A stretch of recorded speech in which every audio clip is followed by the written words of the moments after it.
A classificação mais interessante que eu já li sobre organizações foi a de Frederic Laloux, no livro Reinventando Organizações. E eu vou tentar resumir aqui para vocês, tá?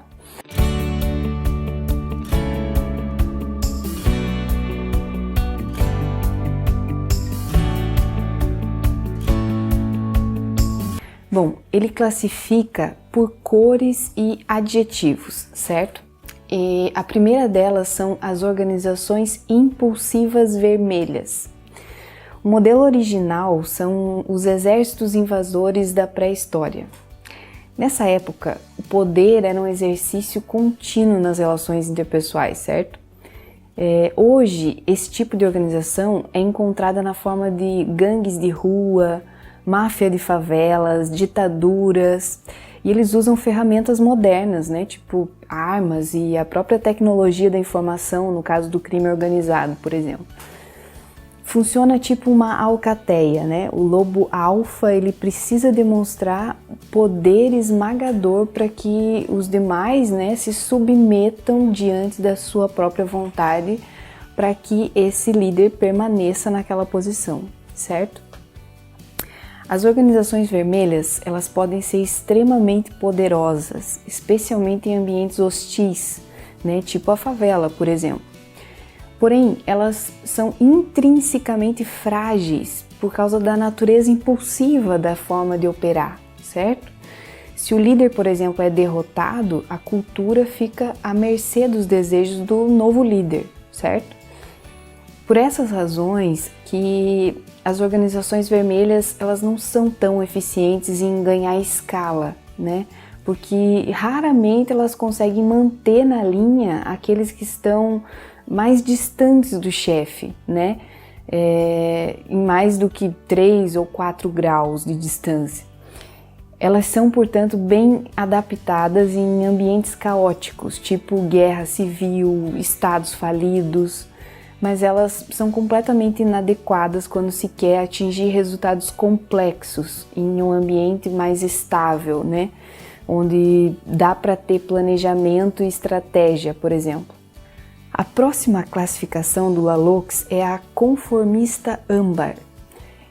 Quando a consciência conformista âmbar surgiu, a raça humana evoluiu de um mundo tribal, né, de subsistência, baseado na horticultura, para uma era da agricultura, né, dos estados e civilizações, das instituições, quando veio burocracia, religiões organizadas, né. Os psicólogos de hoje em dia garantem que uma parcela da população adulta atual, né, em sociedades desenvolvidas, opera nesse paradigma. E ele é o solo que meio que tornou possível a agricultura emergir, certo? Porque cultivar alimentos exige um pouco de disciplina, certo? É uma espécie de previdência para preservar sementes, por exemplo, da colheita do ano, para garantir a comida do ano que vem, né? E esse adicional da agricultura possibilitou alimentar uma camada de legisladores, administradores, sacerdotes, guerreiros, artesãos, e isso trouxe uma mudança de chefias para os estados e civilizações, certo? O egocentrismo lá do vermelho cede lugar a um etnocentrismo, âmbar no caso, né? Bom, cuidado e preocupação são expandidos de mim para o grupo, mas não mais que isso, né? Se você é membro de um grupo ou membro da minha ideologia, você está salvo, mas se você pertence a uma outra cultura, se você é diferente, tem uma mitologia diferente, uma filosofia diferente, um outro Deus, por exemplo, então você está condenado, né? Faça ou fale coisas erradas e você vai ser punido ou mesmo rejeitado do grupo. E possivelmente vai sofrer na vida após a morte, né? Essa é a mentalidade. As pessoas internalizam as regras e a moralidade e se sentem meio que culpadas ou envergonhadas quando se desviam, né?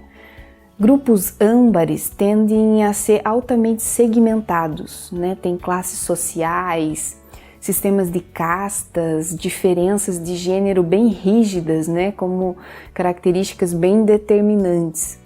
É tipo uma loteria no nascimento, vai definir qual casta você vai pertencer, né? A partir daí, tudo vai ser pré-determinado para você, né? Como se comportar, como pensar, como se vestir, como comer, com quem você vai se casar, enfim, conforme a sua casta, certo? Com tantas coisas em movimento no mundo hoje, algumas pessoas elas veem essas certezas do padrão âmbar como um refúgio atraente, né? E clamam por um retorno a esses conjuntos de valores morais assim mais definidos. Bom, eu conheço algumas religiões que funcionam dessa forma. Nessa perspectiva, é ignorada essa massiva desigualdade de sociedades tradicionais que são regidas por normas sociais e sexuais tão rígidas, né? Eu diria que pode ser até um desprazer, para dizer o mínimo, né? Ser uma mulher, um homossexual, um intocável, um pensador livre numa organização conformista âmbar. Na minha concepção, uma boa parte das organizações industriais e parte das médias empresas imitam esse modelo, certo? Seguindo um princípio de que os trabalhadores são, de modo geral, preguiçosos, desonestos, dependentes de direção, né? Gestão participativa parece uma bobagem a partir dessa perspectiva, certo? Tipo assim, o gestor tem que apoiar em comando e controle para que se atinja resultados, certo? Bom, as pessoas que operam nesse estágio, elas se identificam muito com seus papéis, né, e o seu lugar naquela organização. Esse padrão ele inventou e generalizou títulos, rankings, até mesmo os uniformes para sustentar a identificação de papéis. Eu trabalhei na indústria petrolífera há alguns anos e é assim que funciona por lá, né? Existem supervisores, coordenadores, gerentes júnior, pleno, sênior, todos devidamente tagueados, né, como eles gostam de fazer. E eu tive a oportunidade de estar junto com os operários, né, comer junto com eles em refeitórios, e outras vezes eu tive a oportunidade de comer no restaurante da refinaria, com fiscais, gerentes. E nesses lugares, os assuntos das conversas, as piadas, o tipo de confidência são completamente diferentes, né? Por exemplo, a túnica de um bispo, por exemplo, já revela a sua superioridade em relação a um padre, né? Um general nunca vai ser confundido com um sargento, né? É uma espécie de máscara social, né? As pessoas adotam uma postura de uma persona que é aceita no seu meio social, né? E nessas situações, ou você é parte do grupo ou você não é. Então, eles são separatistas, competitivos, né? Observe essas organizações com essa cultura. É tipo uma competição mesmo, gerência versus a equipe, o administrador versus o marketing, o público versus o privado, o médico versus os enfermeiros, como se fossem uns feudos, né? Eles se relacionam com muita desconfiança. E a única forma de restaurar essa confiança é através de procedimentos, de normas que as pessoas precisam obedecer, certo? A demissão nesse tipo de organização é encarada como uma ameaça dupla, né? Os funcionários eles correm o risco de perder não só a identidade que o trabalho dá para eles, como também a malha social que eles estão inseridos. Por isso que o emprego nessas organizações é vitalício, né? É uma norma implícita ou explícita, não sei. E para muitos empregados, a vida social meio que gira em torno do trabalho, né? Quem se sente insatisfeito em organizações âmbares, normalmente é encarado como um espanto, né? Além de encarar um processo bem doloroso por ter que abandonar uma vida antiga e ter que reinventar uma nova. Bom, eu posso dizer que eu tive essa experiência mais de uma vez. Muito bem, a próxima classificação de organizações é a realizadora laranja, segundo Laloux. A origem desse paradigma é relatada lá no Renascimento, né, no mundo ocidental, quando os pensamentos, né, do realizador laranja ele começa a provocar fissuras no mundo conformista âmbar, né?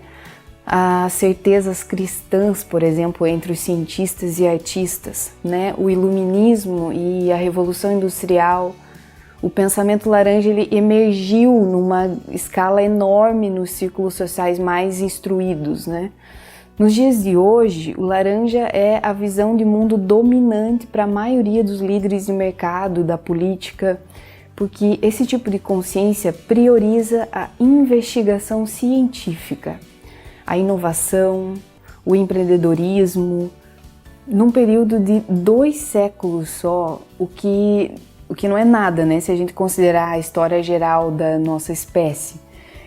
Esse padrão ele trouxe muita prosperidade, né, para a humanidade, aumentou a nossa expectativa de vida em alguns anos, algumas décadas, né, lidando com a fome, a praga no mundo industrializado e segue repetindo essa mágica no mundo hoje, né, em desenvolvimento. Cada classificação de consciência, quando é vista de cima, ela revela algumas sombras, né? E as do realizador laranja é a ganância corporativa, políticas de curto prazo, excesso de consumo, exploração inconsequente dos recursos naturais do planeta. E apesar desse paradigma engajar a gente na busca pela verdade, ele não desconstrói o mundo tradicional conformista âmbar, certo? Porque ainda há necessidade das pessoas de serem vistas socialmente como bem-sucedidas, né? E isso faz com que elas estejam sempre prontas para adotar convenções sociais sempre que isso se mostrar útil. Então, aqueles que atingem o sucesso nesse padrão, eles geralmente meio que se estratificam, né, em vizinhanças privilegiadas, aderem a clubes exclusivos, colocam os filhos em escolas de alto padrão, né, às vezes até criam escolas. E as pessoas operam nessa consciência, elas geralmente são céticas quanto à religiosidade, por exemplo. Mesmo, às vezes até mantém uma espécie de filiação religiosa se isso for socialmente aceito, né, como uma estratégia de segurança. Sei lá, caso haja alguma verdade na revelação no final das contas, né? A premissa aqui é sempre alcançar o próximo degrau, né? A próxima promoção. Achar um parceiro, mudar de uma casa para uma nova, comprar um carro novo, né? Atingir o próximo cargo. E as corporações globais são a encarnação das organizações laranja, né? As multinacionais. Os avanços desse paradigma são inovação, responsabilização e a meritocracia. E a consequência dessa classe é que cada vez as pessoas têm os meios para sobreviver, mas não tem nenhum sentido pelo qual viver, né? Um psicólogo famoso que fala sobre isso é o Viktor Frankl, pesquise sobre isso.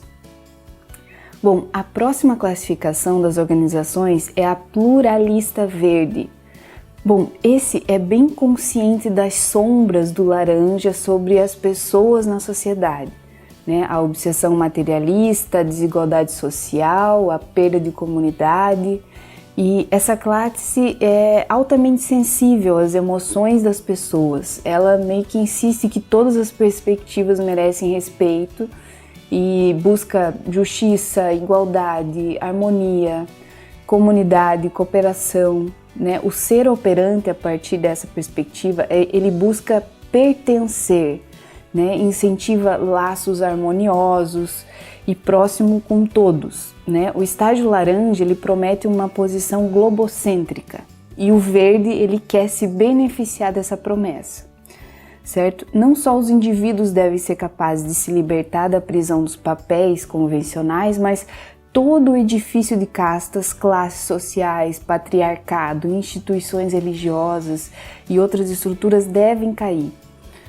No final do século XVIII e início do XIX, um pequeno grupo de pessoas que operavam, né, a partir desse estágio pluralista verde começou a propor, por exemplo, a abolição da escravatura, direitos das mulheres, separação entre igreja e Estado, liberdade religiosa, democracia. E, por exemplo, quando o realizador laranja busca decisões de cima para baixo, baseado em fatos objetivos, né, contribuição especializada, simulações, o pluralista verde ele busca por processos de baixo para cima, utilizando sempre das contribuições de todos e tentando trazer pontos de vistas opostos mesmos, né, para um eventual consenso.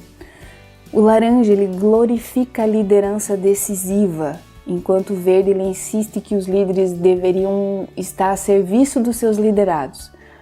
A sua posição é nobre, é generosa e atenciosa para todo mundo, né? Eles insistem que, à luz da contínua desigualdade, pobreza e discriminação no mundo, deve haver algo a mais na vida do que essa busca autocentrada por carreira, sucesso.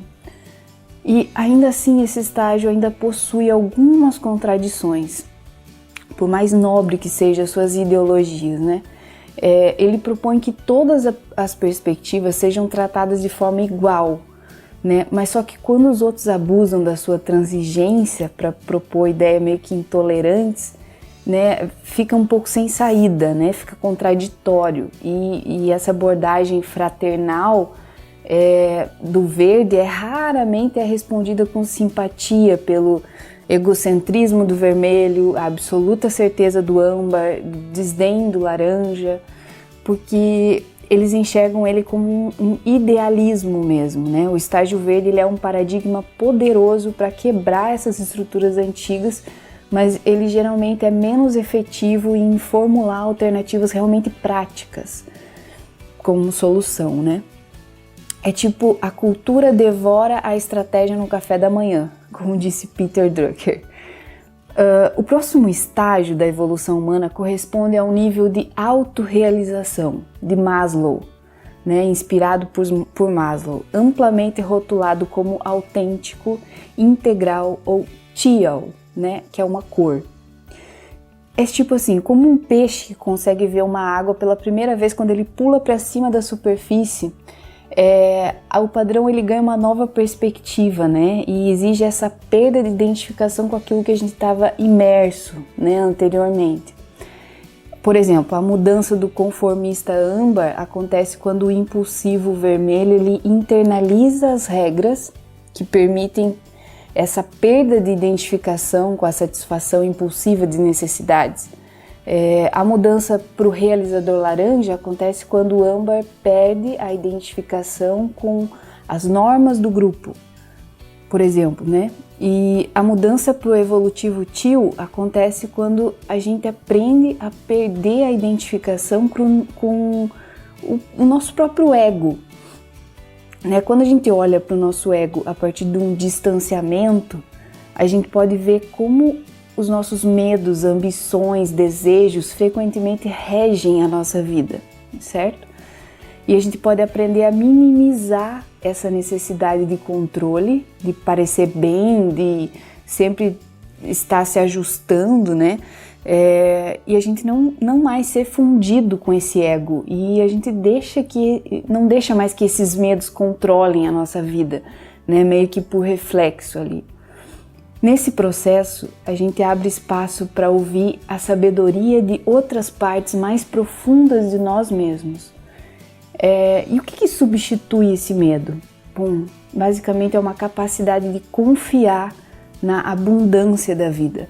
A gente passa a acreditar que mesmo que qualquer coisa inesperada aconteça ou que se cometam erros, as coisas vão acabar bem e quando não acabam, a vida vai dar uma outra oportunidade de a gente aprender, de crescer.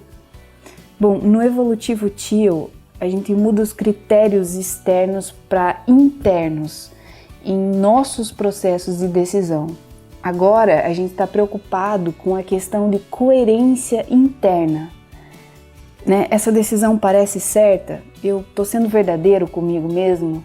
Isso realmente está alinhado com o que eu sinto, né? O que eu sinto que eu sou chamado a me tornar?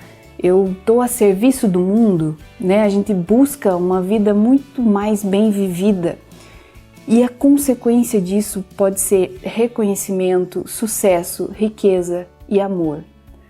Esse é o modelo que o Ponto Autogestão busca desenvolver dentro das organizações.